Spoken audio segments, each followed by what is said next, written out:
Yo, what's going on? I appreciate everybody tuning in. I know it's a little bit earlier than usual because I just had something to do tonight.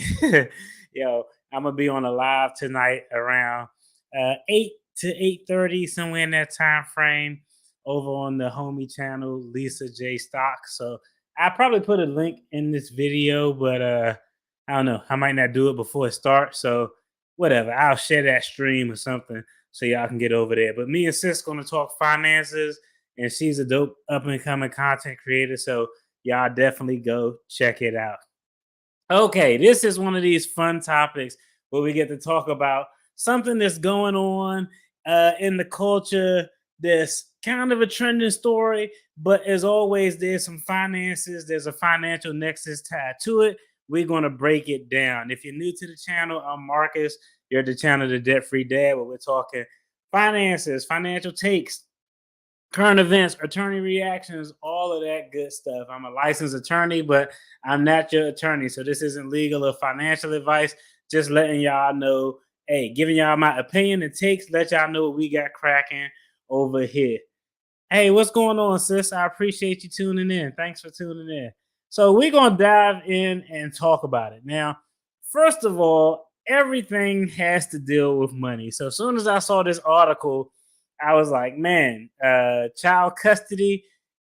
Who do y'all think loses in child custody's hearings? Y'all think it's like Ime Udoka, the Houston Rockets head coach? Is it Nia Long, the actress? Like, I mean, who we all know who loses in these situations is the kids. That's just what it is. I think everybody will agree that when you have these custody battles, it's always the kids who end up drawing the short end of the stick. So, a little bit of background. Some time ago, we got to talk about Nia Long. I think everybody, if you're watching this video, you probably know who Nia Long is because that's the reason you clicked on it. But if you don't know who Nia Long is, hey, Nia Long is a dope actress. She's been in the game for a while. When we talk about it from the numbers, from the money standpoint, they estimate her net worth to be somewhere around $9 to $10 million. I personally don't think that's accurate. Like, yo, that sounds a little low. I'm just saying that sounded a little low to me for somebody who's been in the game as long as Nia Long has been in the game. But she's definitely a dope actress.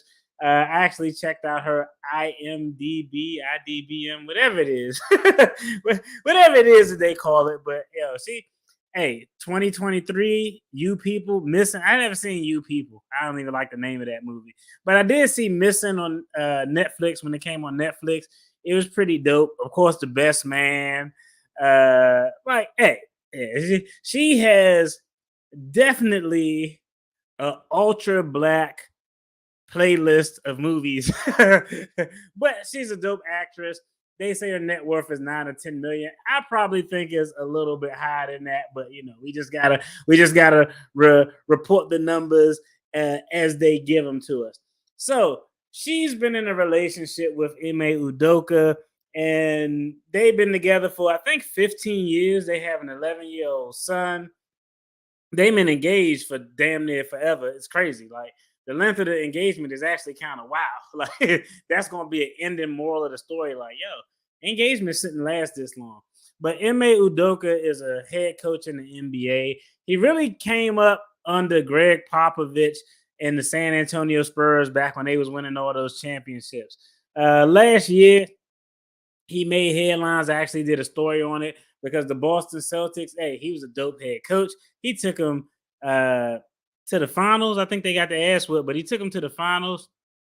But he ended up getting fired because Ime Udoka was having consensual sexual relationships with staff of the Boston Celtics organization.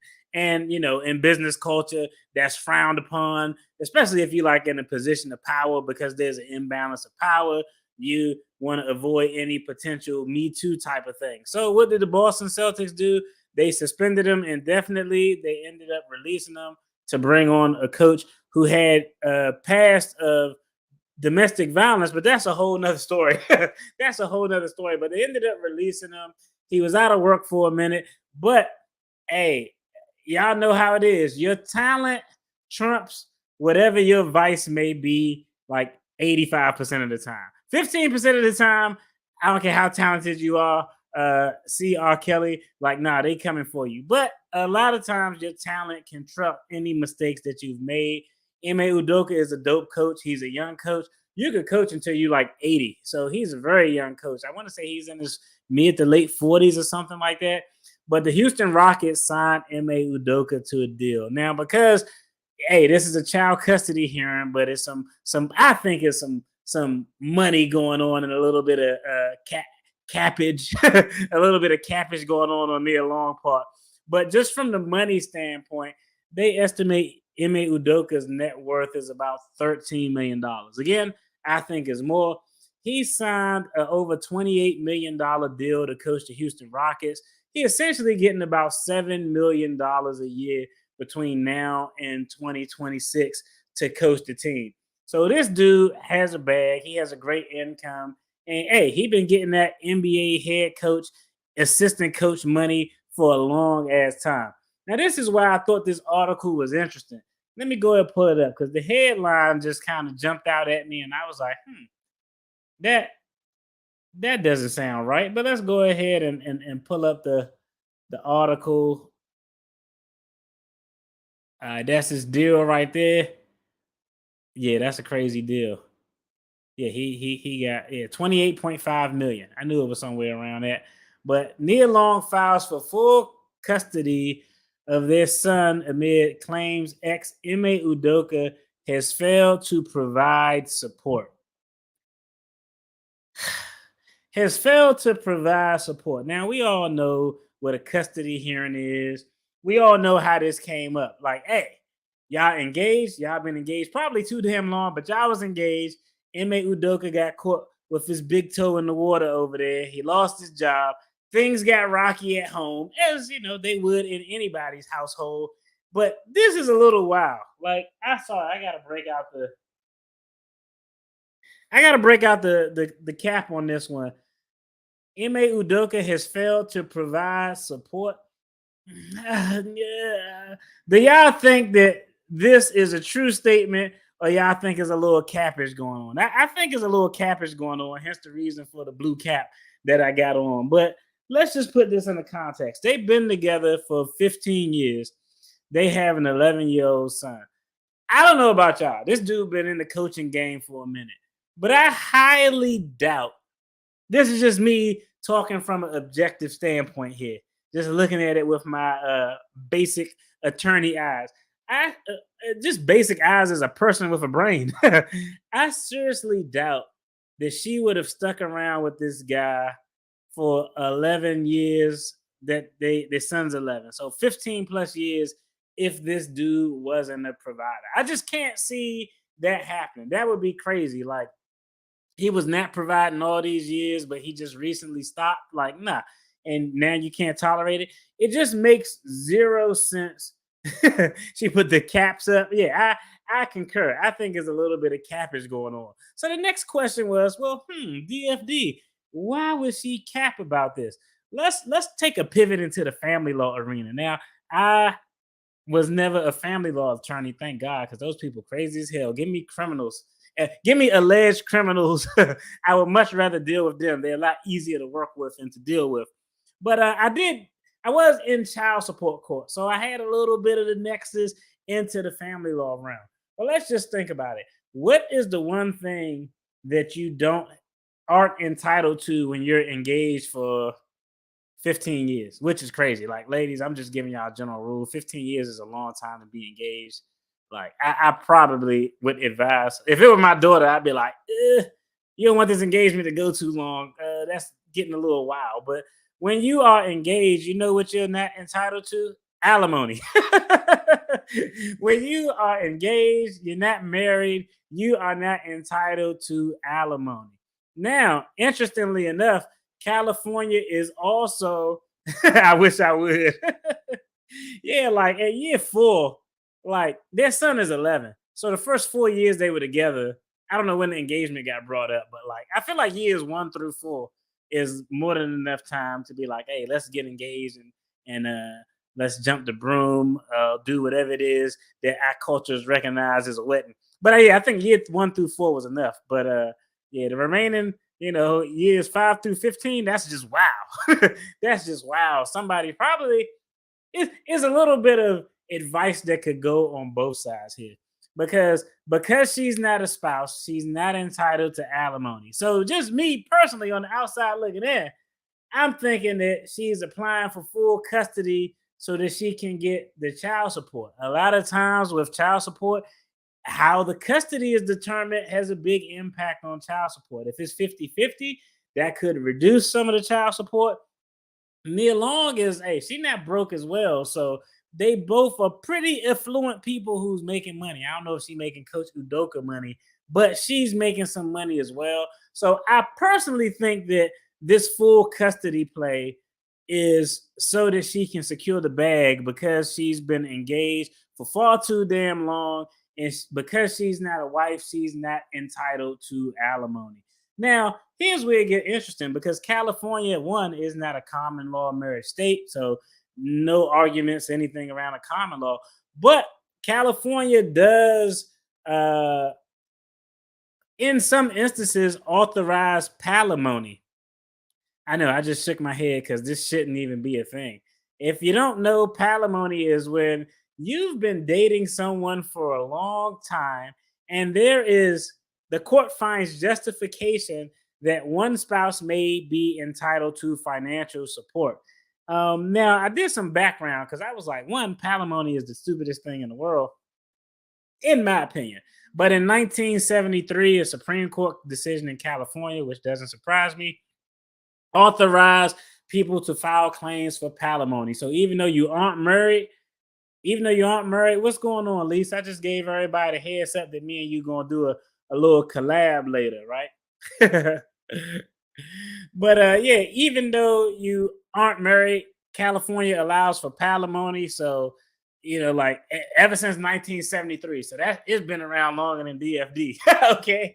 Now this is where it get crazy because the next question you would ask yourself, like, man, what would put me at a potential vulnerability where I would have to pay palimony? Well, I looked it up, and the court looks at several factors. They're going to look at the income of both spouses, so if or both persons. If one person makes more than the other, that's something that goes into the side of, yeah, we may want to pay this spouse who doesn't make as much palimony. They look at the time that they were married. They look at the combining of assets. So let's say a couple is together, they aren't married. A couple is together, but they bought a house together and both of their name is on the house. Or they share joint bank accounts that they pay bills out of. All of that type of stuff is pushing you towards the you might have to pay palimony. Now, I will tell you, uh, at least palimony, from the cases that I saw looking at it in California, it does have a finite limit on it. It's not like how alimony is, where if you pay alimony, you just got to pay it until your spouse gets remarried, which is crazy. That's wild too. But palimony does have a finite date on it. So I've seen some cases where they'll do 5 years, 7 years, 3 years. It just depends on all of those factors. But I just can't buy that this dude is not a provider, somebody that you've been with for 15 years and he been getting an NBA coaching bag. Like, look, I get what it is. Okay, yeah. I think it's patently obvious that everybody see what's going on. Because she left herself exposed, because she wasn't married, she's not getting any alimony. So, I mean, I think this is fair. The next best thing would be to get child support, and you're entitled to more child support when you can have full custody. Like, it is it impossible for an NBA head coach to have 50-50 custody of his 11-year-old son? It ain't like the kid is 2, he's 11. Like, yeah, I mean, it's only 82 games in an NBA season, right? 41 of those games are at home. It's a whole lot of time of the year where a big ass 11-year-old would be fine. So I think there is some flexibility there. I think this is just kind of a, hey, and I'm not faulting her. This is just kind of a money grab situation. The law cuts equally for everybody. You know why? Because I just saw Halle Berry get hit over the head for having to pay child support. So, I find that hilarious though. Like, I don't know. I'm a person who believes in equality. I think, hey, women are entitled to equality. And if you're a woman who has a lot of assets and you marry someone who doesn't have assets, or you're with someone who doesn't have assets, or a backup dancer or something like Mariah Carey or Halle Berry, you are going to be equally on the hook the same way a brother would, paying child support and alimony payments and all of that good stuff. So, what's good for the goose is good for the gander, so to speak. But that's the nature of the game, man. Family law at the end of the day, it is about the best interest of the child, but over that is about finances. It's always about the money. Hopefully, they can work this out so it doesn't take its toll on the son. That I think that's the most important thing. But it goes back to something that I always say: the most important financial decision you ever make in your life is who you choose to be with, who you choose to have a kid with. So proceed with caution, okay? Proceed with caution. Now, before I go out, I want to touch bases real quick. All right, I did a video. I don't know if y'all remember. I did a video live with my homegirl, Jasmine Janae. Y'all go check out her channel, but she does finance, a little bit of lifestyle, and we were talking about the do's and don'ts of when people get flued out. Right? It was actually an interesting video. I'll probably link it. I ain't got money. Hey, that's smart. Yep. Or you could just always get paid under the table. I'm not telling you to do that. I'm just saying that this is something that people do. But my homegirl Jasmine did a live yesterday, and it was pretty interesting. It was a pretty interesting live. Oh, let me see, check it out, see what my guy Mars is talking about here. Oh yeah, man. We definitely do, man. I know you ain't getting no sleep though, man. You got that newborn. Congratulations to you as well, brother. I love when I see like young brothers, building their family and doing the right thing. That really make me proud. Some coming from someone who's, like I come from kind of a heathen culture, so I really like to see when people doing the right thing as opposed to the wrong thing. Yeah, I know, man. When we did our first live, man, I remember I was like, "Oh man, this young brother sharp," and your eyes was all white. Like in about 2 years, you're gonna have red veins in your eyes, and you're gonna be sleep deprived. You're gonna get a big gray patch like that. It's all part of the game, man. It's good, but it's good to get that out of the way now. Okay, trust me. One of my boys is 41, and I think he has a 3.5 year old, a 2 year old, and a newborn, like 2 weeks old. Hell to the nah. Nope, no way. I'm telling you right now. I wish Mrs. DFD would be pregnant. That baby is going to be at the fire department. I'm gonna put that baby in the picnic basket with some nice quilts and blankets, and that baby is going to be left on the 23rd precinct doorstep. I can't do it, man. I don't have the energy. I don't got the energy to deal with my kids, and they get on my nerves. So I can't imagine a newborn. But yeah, you young, man. You can handle all that young stuff. You can handle that young stuff. But having a family is dope. Like, I'ma just be honest. Like, I can honestly say, like, I wouldn't want to trade places with like any of my friends who just like single, any of my single guy friends. You couldn't pay me to trade places with them. Cause I don't know. It's like this. It's like this myth out there. I think that like I don't know if it's from it could be a little bit of the passport bro culture, and like everybody throw this phrase high value man around. You got everybody thinking they high value. I'd be like, bro, you just started your landscape business. You don't even qualify.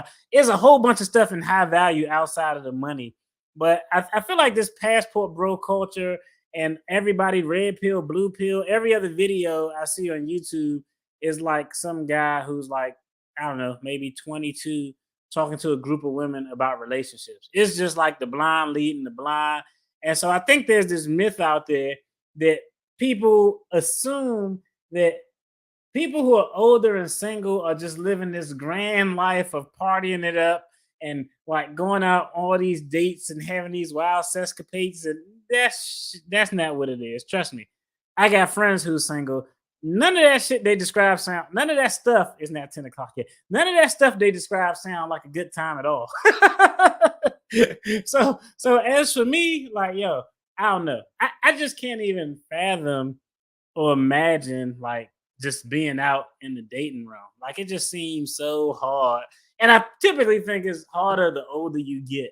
Like I told you, my homegirl Jasmine did a live yesterday, and I gave her what I thought was a real truth. Okay. She did a video, and I'm probably gonna do a reply or bring her on so we can talk it over.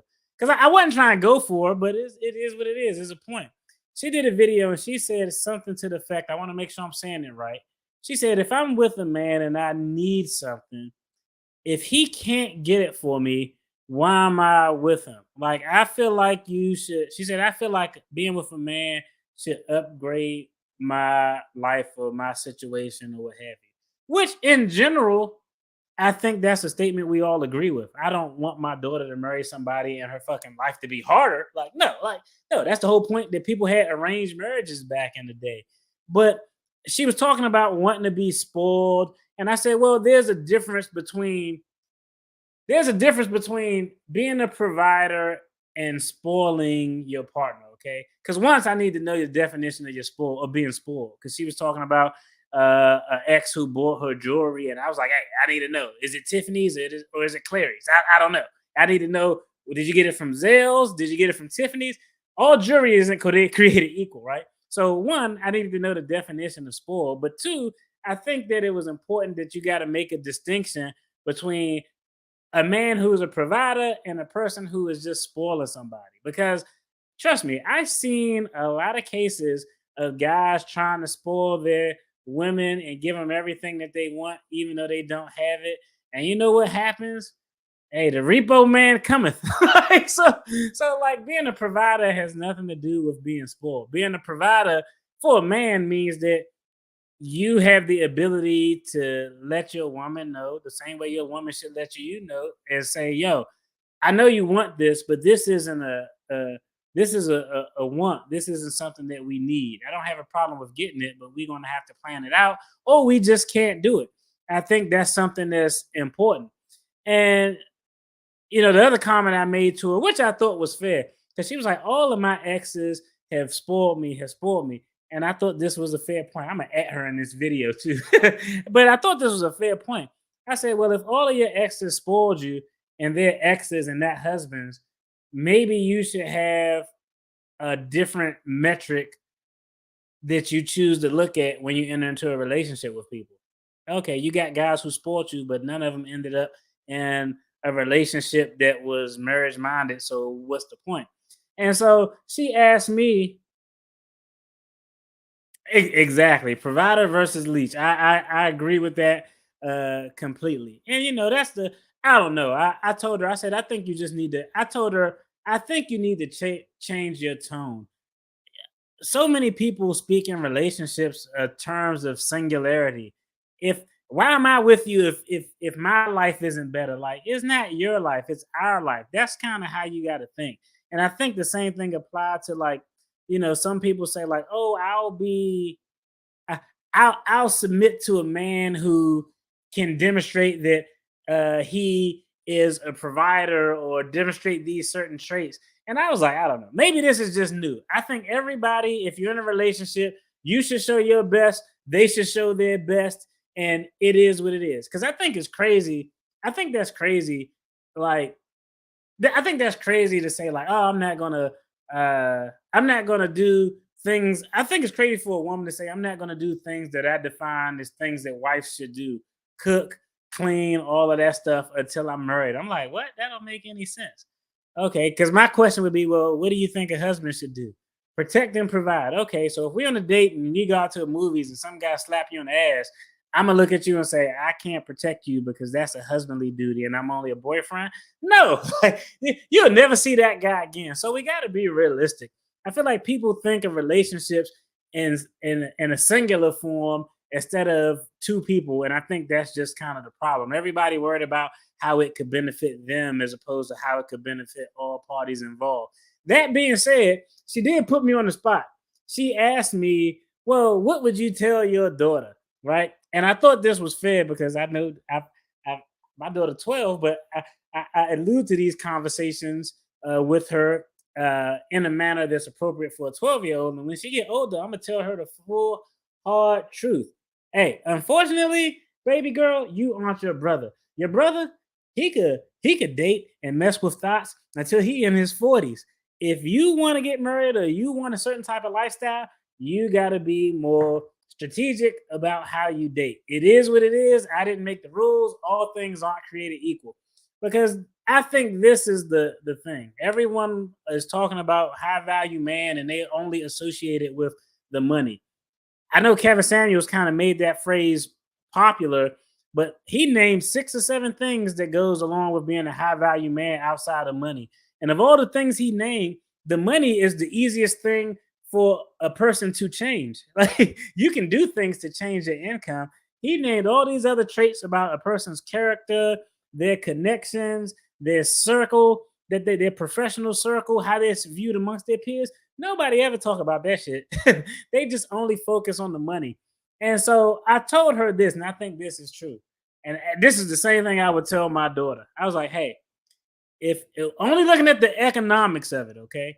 If you want, as a woman, a high value man from a financial standpoint, we talking somebody who makes 6 figures. And it's crazy because I mean, plenty of people making $100,000 and they on struggle street. Like, yo, I don't know if y'all don't live in the right places, but 100K, that's you not living in a lap of luxury. Trust me.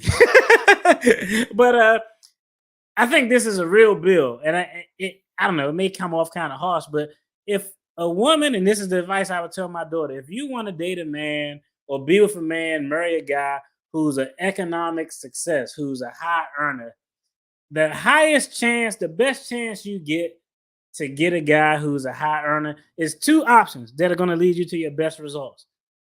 Option number one is, hey, you find a good guy in your early 20s and you leave the goofies and the bad boys alone and you find some pocket protector, nerdy dude who's focused, ambitious, and who really gives a damn about you.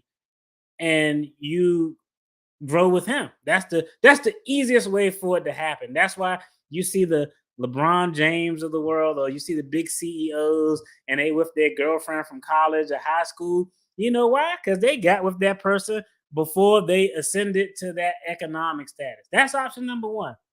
That's probably your best bet. Your next best bet, and this is what I told her because she was 35. I said, your next bet is if you want a guy on a certain economic level at the age of 35, you got to start dating 50-year-old men. Like, let's just be honest. Let's just be realistic. I, I, yeah, that's true. That's true. I mean, it's true, but unfortunately, the playing field isn't level for men and women. It's just not. Like, it is not. So I hate this. Hey, baby girl. This is exactly how I'm gonna tell my daughter. Hey, baby girl, I don't make the rules. Hey, all things aren't created equal amongst men and women. But if you want to get married and this is what you want, this is how you have to look to date in your 20s. Don't date the knuckleheads or the guys that don't give a damn about you. Try to avoid those. Now I know that that's easier said than done because I already know my daughter gonna probably end up dating some dumbass guy who ride a motorcycle in high school, and I'm gonna want to knock his block off and throw away the body. So I already know how it goes, but you want them to kind of hopefully mature. But I said the best way I think is those are your only two options because I think it's hard. Like she was like 35. I was like, you want a guy who could spoil you at 35? Most 35-year-old guys aren't making that type of bread. Like guys on at their financial peak to like 45 to 55. So like you just gonna have to be willing to date an older guy. And I think that for men and women, the older you are, the more difficult it is because your expectations change. What you willing to the how can I put this? Okay, the the bumps and bruises that Mrs. DFD, the bumps and bruises that Mrs. DFD put up with dealing with my ass in those young days when I was in my mid 20s, she wouldn't have put up with if she was trying to deal with me doing that same stuff in my damn late to mid 30s. so so I think that's a little bit of the I don't know. It's kind of a catch 22. It's a cold game out there. I actually feel bad for like uh just women in general. Cause I mean it's hard. It's hard and there's unfortunately there's a clock out there. And I don't know. I think we just gotta be more realistic with relationships and financial expectations.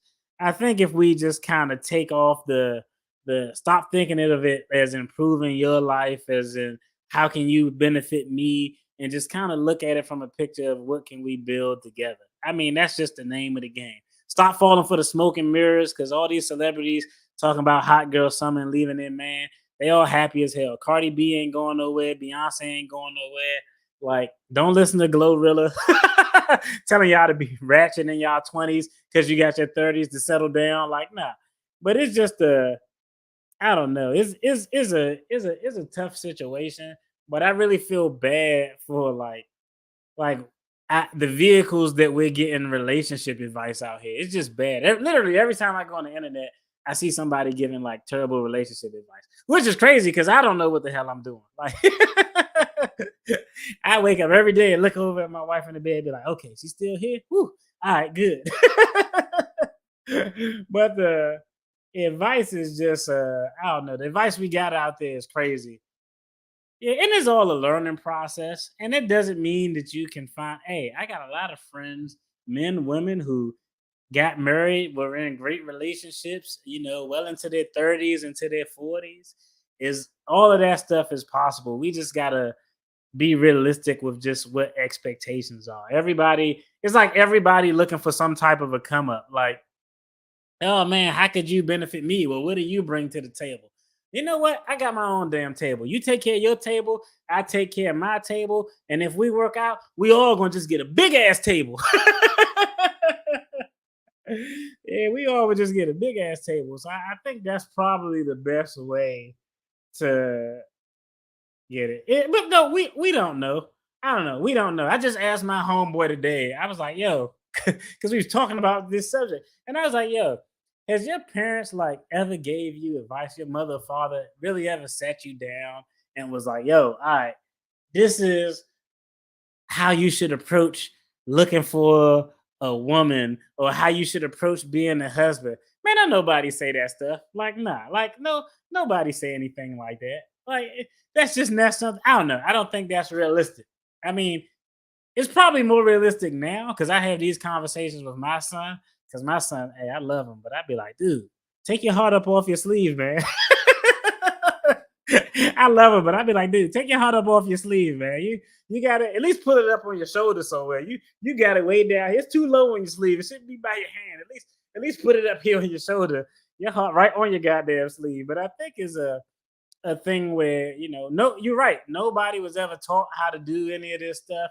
Nobody was really sat down. Was like, this is how you be a good husband or spouse or a father. So you're just learning from trial and error. You looking like, okay, I like what he doing over there, but I'm definitely not going to do that. And you just kind of learn it from trial and error. So it's definitely on us, like to kind of impart the future generations. But that's hard, man. Once your kids leave the house, it's a wrap.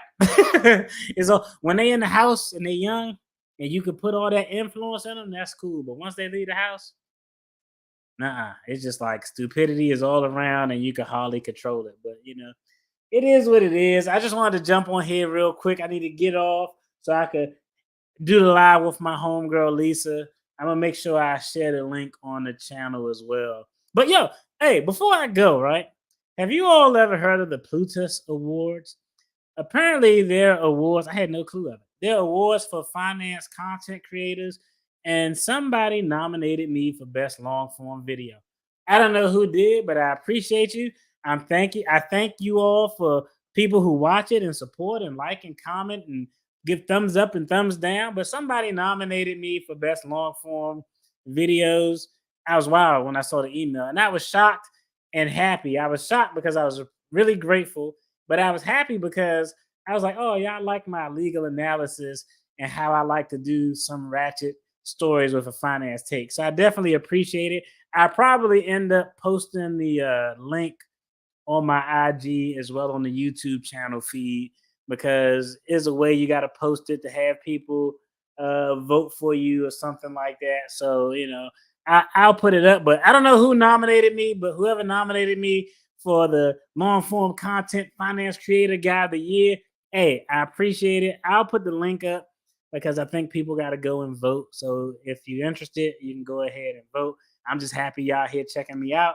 What's up, Aaron? You missed it. I was just talking about how relationships is rough and you shouldn't make your husband wait so long to take his hand in marriage like some people I know, but who I won't name. I'm just kidding. Yo, I appreciate everybody who tuned in. Thanks everybody for y'all support. Y'all have a good one.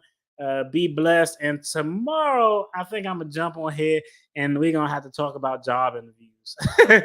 I went on a job interview. It was kind of wild. It was a wild job interview, and I've been on a bunch of job interviews like as the deciding official, and this was a weird ass job interview. We're gonna have to talk about it and see how everything goes. 10 years ain't waiting long. Man, 10 years. You done took the best years of that man's life. You did. You did to him what guys have been doing for women forever, taking his most valuable years and just shacking up with him. Need to be ashamed of yourself. Y'all take care. Have a good one. Peace. That's funny.